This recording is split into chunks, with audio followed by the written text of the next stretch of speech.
I was driving it around in a month meets and stuff. People were like, "Are you sure you're not a trailer queen?" You know, all the trolls were like, "You trailered the car there." No, I didn't. And then they would spring on, "Your car's been unregistered for 3 years." I was like, "Shit!"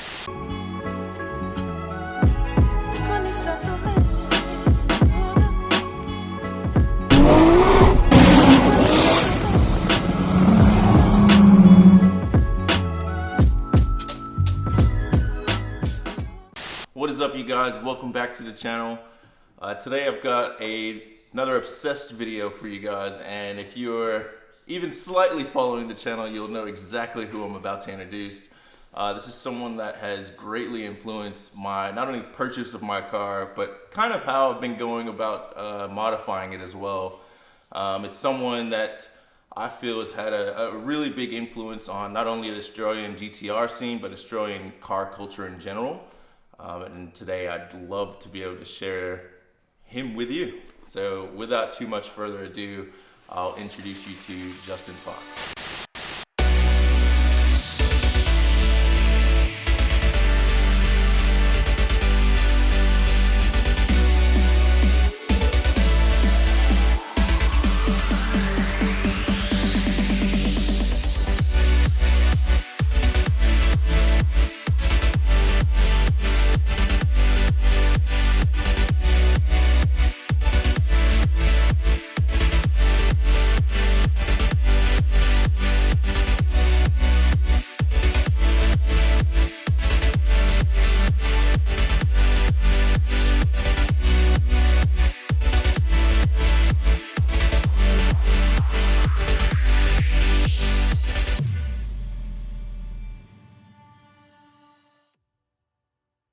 Thank you so much for coming on. As I said, you're probably one of the biggest influences for me in purchasing a car. So before I even get into that part, how about we just introduce you and kind of what JDMST was, what Zen Garage was, and you know how they came to be. Yeah, it's always hard for me to try to run through this kind of stuff because it's almost like I've done so many things in my life that all these things that I've created have become lives of them by themselves, and it's like a different lifetime ago. Yeah. That's the way I feel about it now. So, and I'm 45 this year, so I reckon I'm getting some sort of like dementia, kind of like losing my memory. So the specifics are really hard to bring up. But I think cars have always been a huge thing for me. My dad was super into cars. He would change cars every year or every second year. He'd always have to have the latest stuff. And he would modify his cars too. Like he would oven bake, paint his wheels, powder coat them white to match the car, and little things like that. And he drove fast. He drove really fast, you know. I'm an artist by trade, and I used to have a pad of paper in the car at all times, and I'd put the pen to the paper and shut my eyes, and I'd have an artwork at the end of it because Dad would corner so fast that the pen would go everywhere, you know. So and apparently even as a fat little kid, I was always like yelling out Mercedes-Benz, or you know, calling out the makes of cars from my balcony, you know. So fast forward many years, I was studying graphic design and art, and then it got to a point where I was not into cars. I was really into mountain biking, and I was really into motorbikes. So I started with a motorbike, and had a few really close calls, like really close calls to like almost dying on the bike.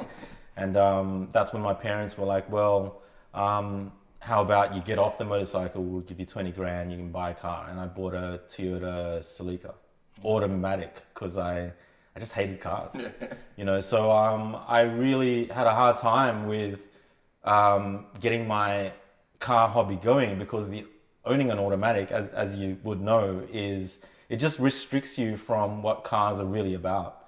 You know, we talked about DSG and all these kind of clutchless manuals. So after the Celica, I was playing so much Gran Turismo on PlayStation.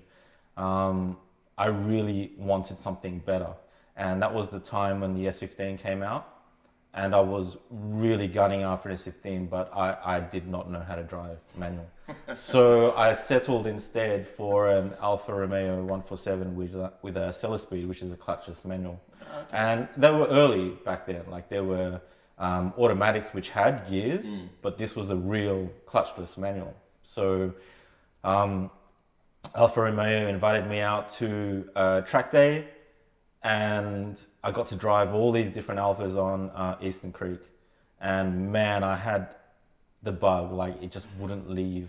You know, I got to feel what it was like to just feel what a car can brake like when you're just forcing that brake pedal down, and putting a helmet on, and you know, when you get in the zone on gaming on Gran Turismo, I realized that this was that times 100.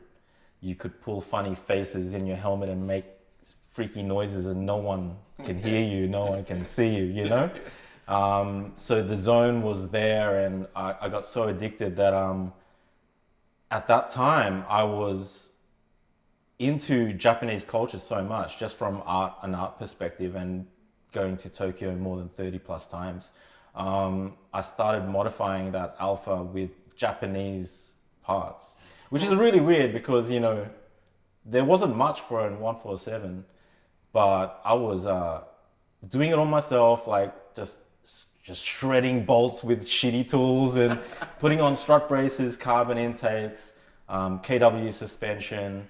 Got to a point where one day in the city, this real estate agent walked up to me and said, "Do you track this thing?" And I'm like, "No." He goes, "Do you want to?" And he was an instructor for Burroughs Drive Days. So I got into Burroughs Drive Days, which is like these European fancy Porsches and Ferraris and all of that. You've got guys, you know, you have to wear long sleeve shirts, but these guys are wearing silk business shirts, and they're wearing boat shoes, you know, like with the little tassels on them and stuff, right? And after a while with the 147, it got to a point where I was racing a Nismo edition R32 GTR in Gran Turismo, and I decided to buy one. So I was on Skylines Australia really early on, and bought a GTR, learned how to drive manual in it. Actually, I stalled it maybe 3 or 4 times trying to get it into the garage. So you learned to drive manual in a GTR? Yeah. I burnt the clutch as well. But I would sneak out at 4 or 5 in the morning and just learn how to drive the thing around the hood. You know, that's like the best. Wake up in the morning really early just to go practice. But at that stage, I was hanging out with this guy Z from JDM Yard, and even the name JDM, it was not thrown around a lot. It was early days. Him and Jonas had an AE86, and they painted the bonnet black because of Initial D, and it was early days, real Ricer kind of era, you know. And I met him through just buying parts off him, and it got to a point where I was on the Skylines forum, I was on the Oz Honda forums, I was on all these forums, and there was so much hate between the marques. The Nissan guys especially really paid out the Honda guys. And I was just super confused as to why all these non-Japanese people who were so into Japanese cars hated each other. I was dumbfounded. You guys are all in the same boat, you know? So I set out to create a forum. And I had a background in creating forums before, so I created a graphic design community in the late 90s. And so I had the tool belt to create a car forum for Japanese cars, with the understanding that these guys all love Japanese car culture. Why wouldn't they just appreciate each other a little bit more? Yeah. And so the idea was just create a place where they could all come together, and then hopefully that kind of rivalry would turn more friendly. Absolutely right. So the idea was this doesn't exist, and the name JDMST, JDM Style Tuning, came from Option magazine. So Option magazine was something that I bought every month, And underneath the cover of every issue, it said Japanese Style and Tuning Magazine. Because you know that funny English. Yeah, yeah. You know? We produce So- Spartan Air. You're gonna love that. I actually don't have those wheels and caps, but I've always wanted them. But yeah, like JDMST, JDM Style Tuning. It was a weird name. A whole lot of people didn't get it, but that is that Japanese culture. You know, I was buying Best Motoring DVDs, and it wasn't in English. You know, you would just watch it anyway. Yep. So, you know, JDMST was born, and what set that forum apart from all the other forums at the time was that I was really inspired by the Daikoku Furo meets, right? Yep. And I really wanted the same thing in Sydney. So what set our forum aside from all the other forums was not only were we all inclusive, but we started, in 2005, we started the end of month meet. And the first meet was at Krispy Kreme's at the airport. We figured, KKs. yeah, KK's, man, but we figure it's the airport. Like, you know, you've got cool roads to get there. Yeah. We made it late at night. And we had like a strong showing the first meet. There were like 30, 40 cars, and there were some really nicely modified Japanese cars there. And it was a thing ever since, you know, like to just have this thing where not only are you talking and conversing with all these avatars and usernames, we could now see who was behind the keyboard. Yeah. And that was crucially the one thing that JDMST forums had over other forums, is that we had these end of month meets. Yeah. And it was always at a different location. And it got to a point where Krispy Kreme's was so packed that we needed to move, you know? And we ended up having them at the Fox Studios car parks, where you had to pay to get in. So we figured, hey, at least we're paying to get in. We have a right to be here. Yeah. But even that got filled out, you know, like we got to a point where the cops were shutting us down every month. So that's really the story behind JDMST. Like, I think a lot of communities that I've started had a role to fill. And when it got to a point where, you know, if you can fill the Eastern Creek car park, your job's done, you know, and that's when there's a lot of reasons why end of month meet's not going anymore. But when you have too many people, I just feel like, well, the job's done. Time to find another job. Yeah.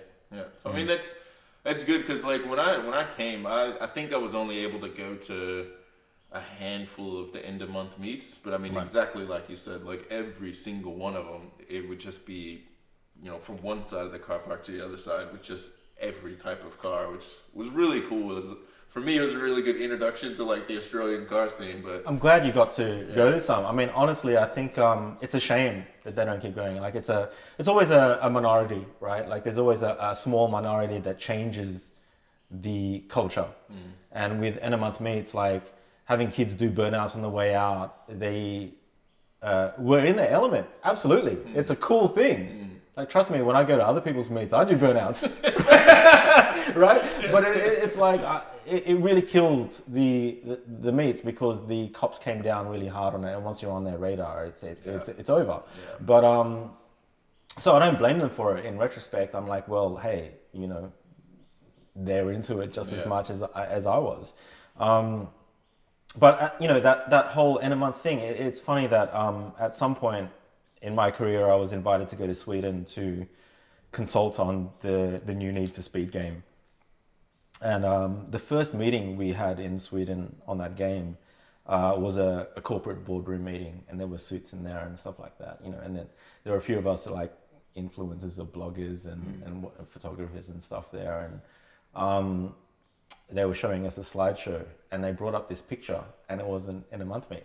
Oh, and really? It's on the big screen, right? That's cool. And they were like, look at this, guys. Like, this is actually happening in this world right now, where all these amazing modified cars are all in one place. And, you know, we want to try to bring this into the game. And just been like, oh yeah. So a guy that I was with put his hand up. He said, "You realize that's like Justin's car meet, you know?" And And I remember the suit just yelling out from the darkness, "Oh, this is only for internal use. We're not using this photo for it." Copyright. But it's like, that's when you realize it goes full circle. Yeah. Like, it's just, I even had some guys from MotorX come to an end of month meet, and Andrew Spira, and his jaw was like, it's funny because he actually had his mouth open. He was like, wow, this exists. And at some point, the underground thing that you are so precious of gets so much mass exposure that you don't know if it's a good thing or not.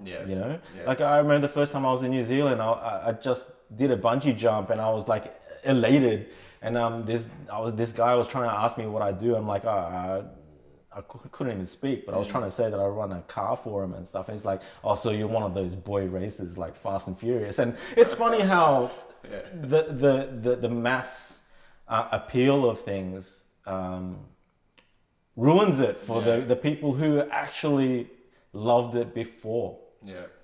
Before like it was mainstream to like cars and modify cars and stuff like that. Right. So I think it's one of those things that I constantly live with. It's like, I love to start things, just like a lot of people. I like to start things, and that's when you're doing it all for the right reasons. Like, you are completely obsessive compulsive about something where you want to convince someone that this obsession, you can have it too.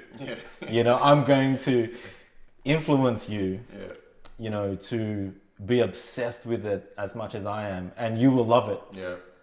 But then when things start to take off, and this has happened to me time and time again, where things reach this momentum that is beyond your control, and it does water it down. Like, I feel like it does. Like, I think everyone has a right to be into GTRs and modifying cars. But when you come from a place where it's so pure that only the people you meet have the exact same problem that you have, it's not until you lose that you really start to see things a little bit differently. So with Zen Garage, in many ways, Zen Garage was like an absolute bucket list thing for me, in that I met two guys who were running an advertising agency who were advertising on all the forums, and they wanted to go the next level. They needed to hire another office space to run their business out of. But then they had so much success with me first saying yes to advertising on JDMST that all the other forums followed suit. So they thought they would take a big risk on me, invest in me, and ask me to join their team and run a real physical bricks and mortar space. And for me, that was like a dream of mine, because I've always been really good at online stuff. Like, I was there with the .com boom. I made all my money that I've ever earned and spent on cars on That's how it goes. Like, I don't have a single dollar left from the late 90s, it all went into cars. But having these guys invest in me to a point where we found this crazy warehouse space in Leichhardt, and I was like, Justin, do with it what you will. It was a blank canvas. And as an artist, that's one of the most exciting things about it, being an artist, is when you have this blank canvas sitting and your mind goes crazy with what I can do with this thing, So Zen Garage was huge. Even coming up with the name was huge, because whether they liked it or not, that's what I wanted to call it. It's like I can't imagine white guys walking around in Sydney and Australia wearing the word Zen. I'm like, I can. They're wrong. I see it everywhere. Because like, for me, it goes back to that, like, me putting the helmet on and getting into the racetrack and like pulling funny faces and getting in the zone and like having that moment of Zen that you just hope people will feel one day. And hold on to it, because when you have that Zen moment, it's priceless. Right? So Zen Garage came about as like the physical manifestation of JDMST, really. You know, obviously very Japan inspired. Yeah. But even more than that, it was a way for me to create a business that focused on passion and passion only. And that sounds cheesy, but it's deeper than that. I wanted a business where whatever I woke up in the morning and was into, you know, be it skating or cycling or motorbikes or cars or European cars or Japanese, it doesn't matter. If I was obsessed with that thing, I wanted to promote it through the business.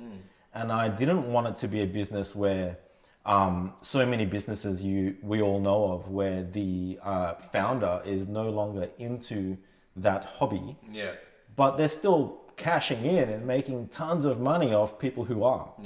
I don't want that disconnect. I always want the realism of, man, I'm not going to promote something just because it's getting heaps of hits and likes. If I'm not into it, I'm not going to promote it anymore. A very tough business model because, you know, at some point we weren't posting so many cars, we were posting too many girls. And the guys, hey, I thought this was a car page. And we get that a lot. Like, I thought this was a car page. And it's like, well, at some point we created the byline, it's okay if you don't get it. And that's really deep with me and my philosophies on life in general, because I don't mean to say it's okay you don't get it. It's okay if you don't get it in a sort of like up on a pedestal kind of way. I genuinely mean that if you don't understand why I spend every single dollar I earn on my car, then I understand that you don't understand it. It's logical. It's illogical to blow all your money on your car and eat 2-minute noodles every night. It's illogical, but it's all right if you don't get it. You know, it's like, it's not coming from a place of attitude and might. It's coming from, you know, why can't we all get along kind of perspective of like, well, here's a brand that is promoting something, and if you're really into what they're promoting right now, that's cool that you're into the brand. But if you start to not like what we post and you don't understand anymore, well, that's okay with me as well. You know, it was never for me about, and it never has been for me about how much money I can make. And, you know, I've run so many businesses in my life, but I've never run them like a businessman. You know, I think I'm an entrepreneur, but not in terms of making money. It's more about like, how can I create a business where I work because I love this shit? You know, I don't think I could ever just work for the money and then like, yeah, sure, I can spend that money on my car and stuff, but like, I still have to wake up and go to work, and that ruins me. So for me, I tread the harder path of trying to do something that not only feels natural for me, but also something that inspires others to understand that same obsession that I have, because I can only hope that they feel the same way about something, and I rest easier knowing that there's these people out there that put their head on the pillow at night and absolutely obsessed, like, you know, like, yeah, their wives or girlfriends might not understand it, but hey, I'm with you, bro. Like, totally. Like, I guess the more you kind of explain it, the more I understand it. Like, it's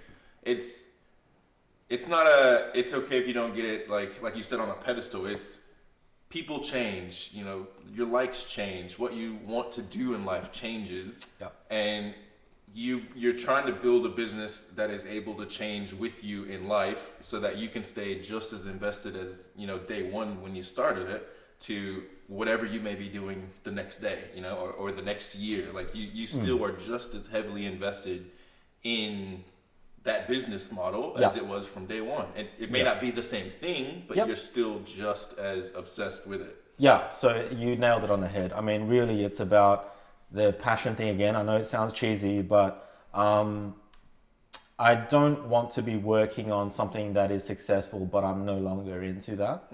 I don't want to fake it. And the risk that came with running this kind of model, we've made a lot of sales sometimes and no sales sometimes, but it's not the thing that's paying my mortgage, or I don't have children, or like I'm a very no compromise kind of person.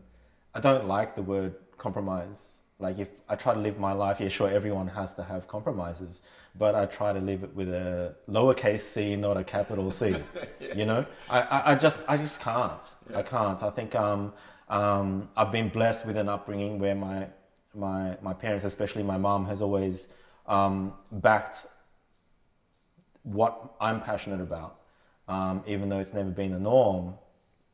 To have that support's been, amazing for me.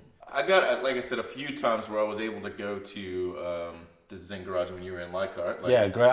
You're one of the few too. Yeah, I've got one of the some of the best pictures that I've got from like me first getting into the whole GTR thing was at the shop. I've seen that photo. So yeah, and I'm like, I've held on to it so much. So with obviously the brick and mortar shop going away, and obviously the business model of what Zen Garage and what Zen is, where do you see it going future wise? Yeah, it's I'm still running it, and over the past few years I've had a really hard time with like all the drugs and partying and all that. It all caught up to me, like I said, I'm turning 45 this year, so I've been a smoker my whole life, and it caught up to me to a point where I needed to seek medical help, and I ended up being on medication. And like I said, with Zen Garage, it's so personal to me that I took what other business-minded people would consider a big risk.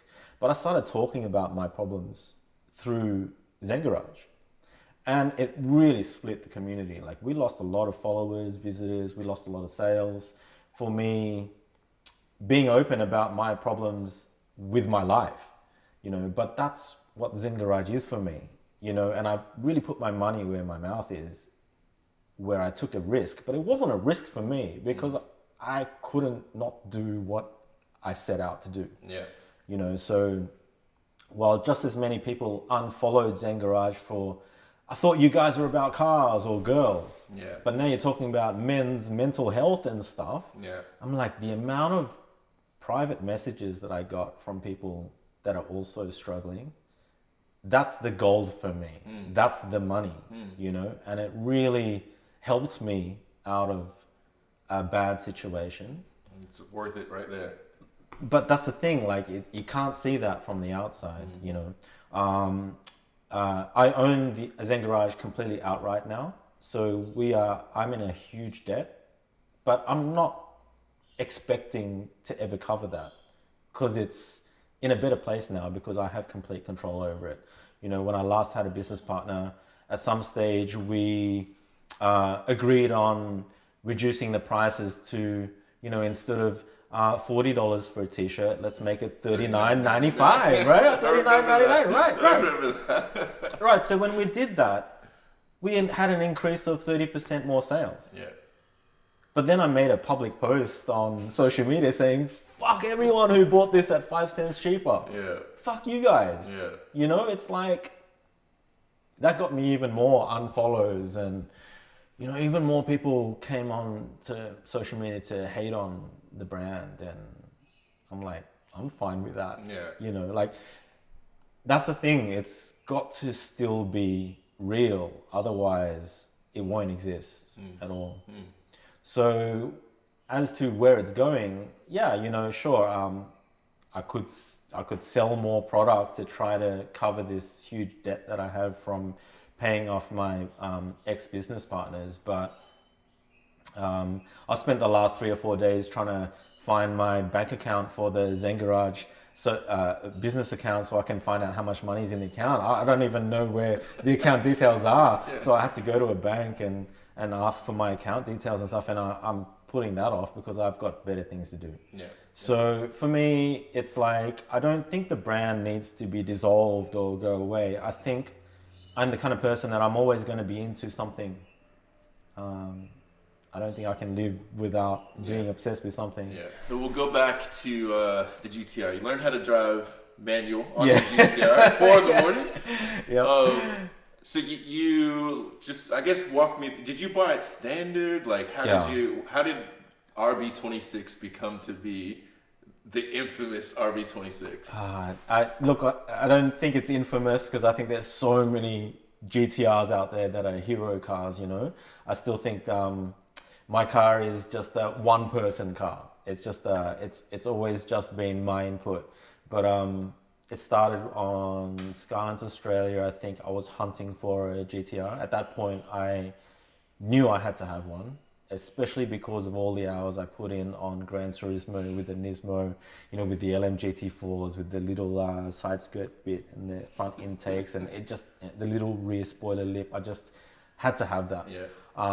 So I found two cars owned by the same dealer on Skylands Australia. Called him up. He was in Queensland. I could hear babies crying in the background. He was like, "Man, I have to sell one of my babies." Yeah. You know. And he had two gunmetal greys, which is exactly the same color as what I had in the game. And they were both identical. So I said, "Which one do you want?" And I just took the one with lower Ks. I'll take it. $30,000. So not too expensive for the time. I think 30, 40K.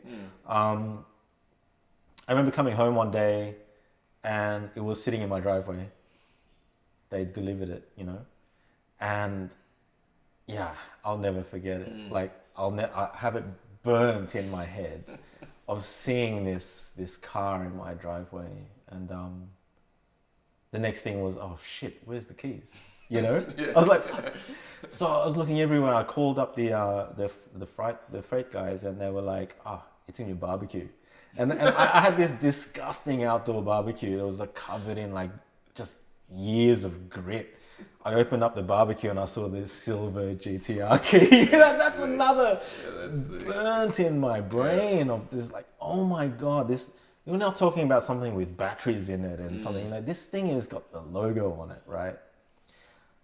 Just amazing. And like I said, next struggle was, it was on a really steep driveway. So I had to get it in the garage. Took me many attempts. So the first thing that happened with that car was I burnt the clutch because I was learning how to drive manually.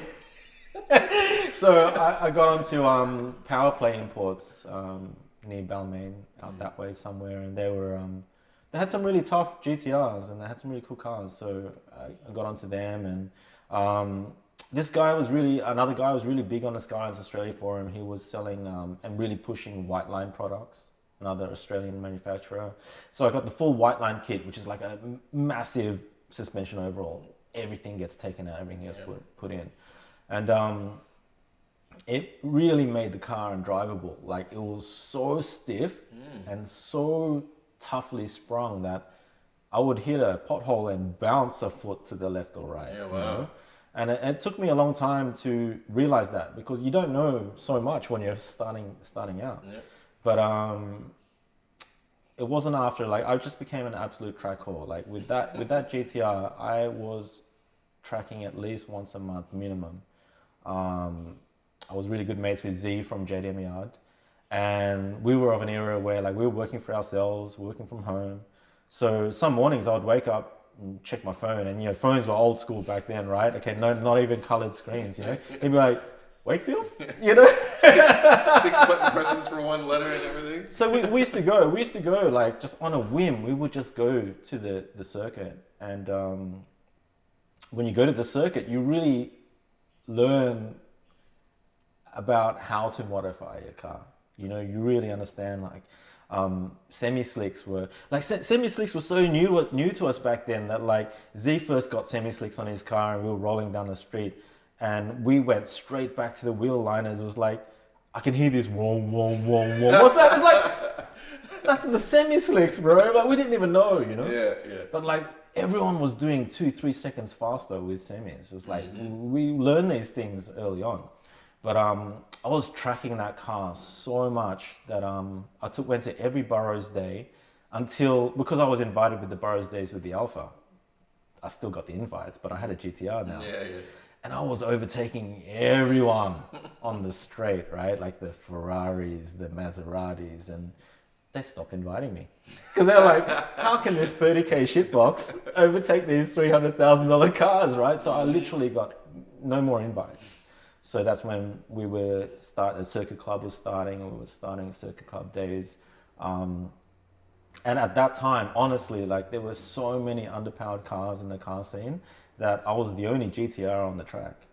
And on that Eastern Creek straight, you would munch 3 or 4 cars in a row. You would line them up and just, you'd be, And that straight's so long as well. So amazing. So at that time, I think, I was coming at the very top of the time charts. 155 around Eastern Creek was really fast. 110 was still a magical number to get at Wakefield. It got to a point where the car started leaking, and GTRs so many engines were rebuilt at that time. Like you'd always read on the forums, blew a rod, or people were blowing stuff left, right, and center. And after that, that leak got worse and worse. It was time for me to get serious. So Indy from IS Motor Racing was my mechanic. He used to write for Option. Yeah, so he's a real sort of JDM guy. Yeah. He's more by the book. He doesn't do extremities. He's a very safe tuner, very safe builder. His way or the highway as well. So we always fought a lot. Like I wanted the car to be lower. No. But at that time, because the engine was leaking, and the rebuild was we had to rebuild the engine. So I had a bit of money in the bank account, and I just opened up the HKS catalog, and I just said, everything HKS, just do it. Fuck yeah. Do it, everything. So the entire engine is HKS, and that was at a time when people were on the forum saying, just go Arias pistons, just go these rods, and save some money here and there. I'm like, no, this is JDMST. This is, we built that engine, and then what turbos, get some big turbos, a big single. I'm like, no. It's got to be a response, It's got to be like mid corner. I want to have that.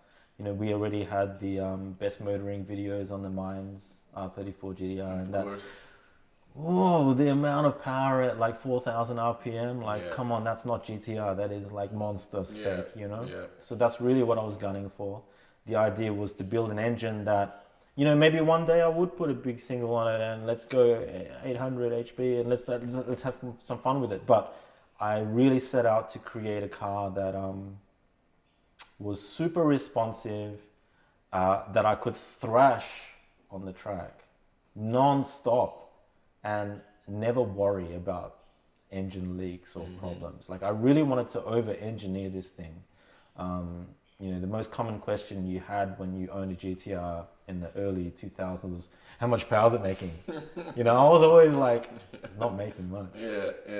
But I'm pretty sure I actually asked you that question. I'm pretty sure I asked you, how much power is that thing making? Yeah. But it's never been about that for me. Like the car already made more power than any other car I'd ever owned, right? And the funny thing about the GTR is where I've owned, modified and owned more than 20 plus cars. The GTR never went. The GTR is this thing that its place in my garage was never questioned. And I would buy a daily driver only because I was daily driving the GTR for so long that, it gets to a point where you can't always park it where you can see it. You get to a point where you can't bear for this thing to be scratched or for some bad driver to hit you in the back or right. So I bought a daily driver thinking, I needed one. But because you have that GTR bug, the daily driver would have suspension, and then, semi is all of a sudden on your daily driver. And I always modified my daily drivers and took them to the racetrack as well. So it was this a proper bug. But the GTR never left. Like no other daily came close. And I even tried the body kit thing, during that whole sex spec phase and stuff. I did an Amuse kit on my S2000 and, still JDM, but it's like, got into an accident with that. And like, when you see all that fiberglass, just like, this is not for me. You as a GTR owner yourself, that it's not a body kit kind of car. Less is definitely more with that car. Right, it is a less, right, exactly. So, and where I found the limit of so many of my daily drivers, like I've had like 5 Jazzes now, like had one with a K20 in it, right? But I've had a couple of MX-5s and the S2000, the S2000 was like almost like a whore car where one day at Wakefield, I handed the key to everybody there. I said, let's all try to beat each other. And all the top drivers, we all did 116 that day in that stock S2000. You couldn't go any faster. But every time I've gone out on the track in the GTR, like literally every single time throughout all these years of ownership, I've gone faster every time. Without doubt, I've never gone to the track and gone slower. And what that says to me is this car is unlike any of these other cars that I've modified in that there is no limit. Like, yeah, sure, a race car driver might find the limit, but I'm not a race car driver.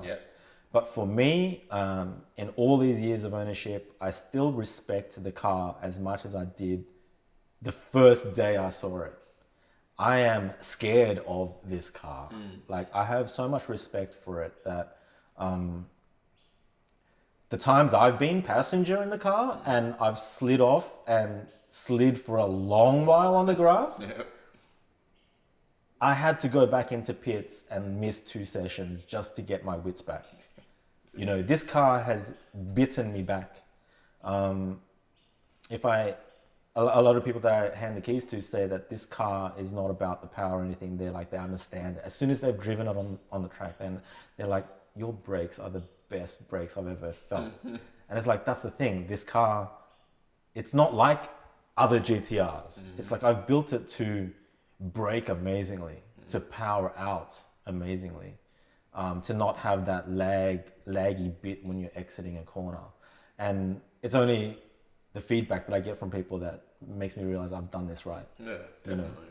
And the times that I've used those brakes to brake when I wasn't completely square up, and I've got the tail out, and I think I've got this. I can grab the tail in any other car that I've owned, and then just when you think you've got it, the car bites you, and you just slide out, and it's like then next thing you know, you realize it's a heavy car because you go off in a big way. And the weight just carries you out. Right, and it's like I think I haven't been out in the track recently with it, and I haven't driven it much, but a lot of that's got to do with where other cars have gone. I don't feel like I need to sell this car. It feels like something that is a part of you that you don't need to sell this thing. Like every time I've sold a car, be it for 20 grand, 30 grand, whatever, I don't have $1 left from that money that I sold it for anyway. And I couldn't live with that with the GTR. If I sold it today for the highest bidder could take it for more money than it's worth. I will still spend that money on just rubbish. It won't be the car sitting there in my garage. So for me, sure, sometimes I've had really good offers. Even from the UK, I've had some big offers from the UK. It's just, I get it. You can now put a dollar figure on it. Like, there's been, I'm sure you've gone through it as well. There'd be plenty of times where you're just like, I've had enough of it. Like, especially modifying the car, because there's those periods where, like I'm in now, where it's just kind of sits and does nothing, or it's sitting at the workshop and they're waiting on parts or something. But you have like that time to just sit there and reflect, and you're like, do I really want to go down this road? But I mean, for me, every time the answer's been yes at some point. Well, as well, being a GTR owner, it's like it's such a special little club. Like it is such a minority, when you own one, it's not like owning a GTST. It is the R that's in the badge, and it's not like a Type R. It's not like a special. It's not even like a Tommy Mackinnon. This is really special. There's so much more history behind the car than you ever would understand, and you didn't even buy into that. But when you bought it, you got it. you know. And I don't know, it's just one of those things where it's very rare that there's so much emphasis on a badge on a car. But I think the GTR has earned its stripes. Oh, definitely. You know, and the history behind the badge is like what makes putting all that money into it worthwhile, because you're not putting it into a GTST or a GTT. You're not. It is a GTR. It is worth it. You know, like you said, it's proven its stripes. It's like you get into them because of the history. You get into them, you know, because of what the car is and what it's done. Like there's just so much more to it than what it offers on face value. And I think that's what probably draws a lot of people into it, especially like you said before, once they've actually had a drive of the car, like 10 minutes in, people get it. They're like, okay, I understand why everyone is, you know, so obsessive over a GTR. Like, it just, I don't know, what is that little magic piece that it is? I don't know, but it's there, and once you experience it, you get it. Yeah. So it's really hard to be, and you know, if I thought of selling it, or if I thought of it not being around, I think it would be a huge hole. You know, and I just don't think like, can I afford to keep it and not sell it? The answer to that is yes. Would I ever get into a position in life where I really needed the money and needed to sell it? I don't think I'd probably get myself into that position in the first place. I think I'd try to avoid that. Do everything. Yeah, try to do everything you can. Not to. Right. You know, so like I said, where other cars have come and gone, I think the GTR is one of those things where, and especially the longer you wait, it's a classic now, you know. Yeah. And I got lucky with the plates. Like, I've always gotten lucky with plates. I've always had, like, I had B18C, AK20, A, and when I punched in RB26 at that time, I think it was at a time where custom plates weren't even really a big thing. So when it was available, I'm like, damn, you know, that's mine. Speaking of the plates, I remember not too long ago, you were going to do a registration renewal on it, and they wouldn't let you do the plates. But then somehow you worked your magic and you were able to get it going. That's funny. Yeah, I'm a creative at heart, so anything to do with numbers or bookwork or anything like that, I'm absolutely stressed out, panic. I just can't deal with it. Like, that kind of stuff kills me. And I hadn't registered the car in 3 years because I forgot to, open my mail. So I was driving it around in a month meets and stuff. People were like, are you sure you're not a trailer queen? You know, all the trolls were like, you trailered the car there. I'm like, I didn't. And then they would spring on, your car's been unregistered for 3 years. I was like, shit! so I went into the RTA and like, it was a funny day because the girl at the counter, she had tattoos. I'm like, mad, you know, I got a chance here. I'm gonna, like, I love your tats and stuff like that. And I was sweet talking. She was like, that's beyond her authority to get those plates out of holding because they were gonna go back into the pool. And she brought out her manager because I was like, can I speak to your manager then? And her manager winked at me. And I'm like, I'm in with a chance, you know? And I sat there and I was like, twisted her arm and she said, yeah, okay, we don't usually do this. But yeah, they gave me my... Because those plates are kind of like the superpowers of the car. It's like the red cape for Superman, you know? It's like, it's the car for me. 100%. Like, I could go historics, but it's not RB26. Yeah. You know, so for me... and I never thought of going RB28 because it's got to be RB. 8's the lucky number, but it's still got to be RB26. So. Yeah, no, that's good. I like that. So, as awesome as this has been, I really do appreciate you taking the time out, letting me come, and you tell me your story and about JDMST and Zen Garage and obviously the GTR. But we do have to end this at some point. Yeah. So yeah, just massive thank you, huge respect, and like I said, it was really, for me, it was really, really good to kind of get that glue to put some of these pieces together because I mean, for me, like it's, how do you say this? Like, it's like, I have you in high regard, but this is like molded that, you know? So yeah. Cheers, bro. Awesome, been awesome, like meeting you over these years and like running into you as well. I love that, right? Because I think the people that are meant to be in your lives are the people that you actually run into. You know, we've never really set a schedule apart from today to actually hang out, right? But like even hearing a mention of me in one of your videos, and I subscribe to your channel, you know, and that makes my day. Like that's the thing. Like sometimes that karma comes around. Yeah. You know, and like even seeing recently seeing a photo of you in my car at Zen Garage, that brings back so many memories for me as well. So I love what you're doing. Thank you. I love it that you really drive your car too. Like I think I don't. I'm really guilty of it. So you're an inspiration to me. And all the best with your channel, bro. Thanks, man. Cheers, man. Take it easy.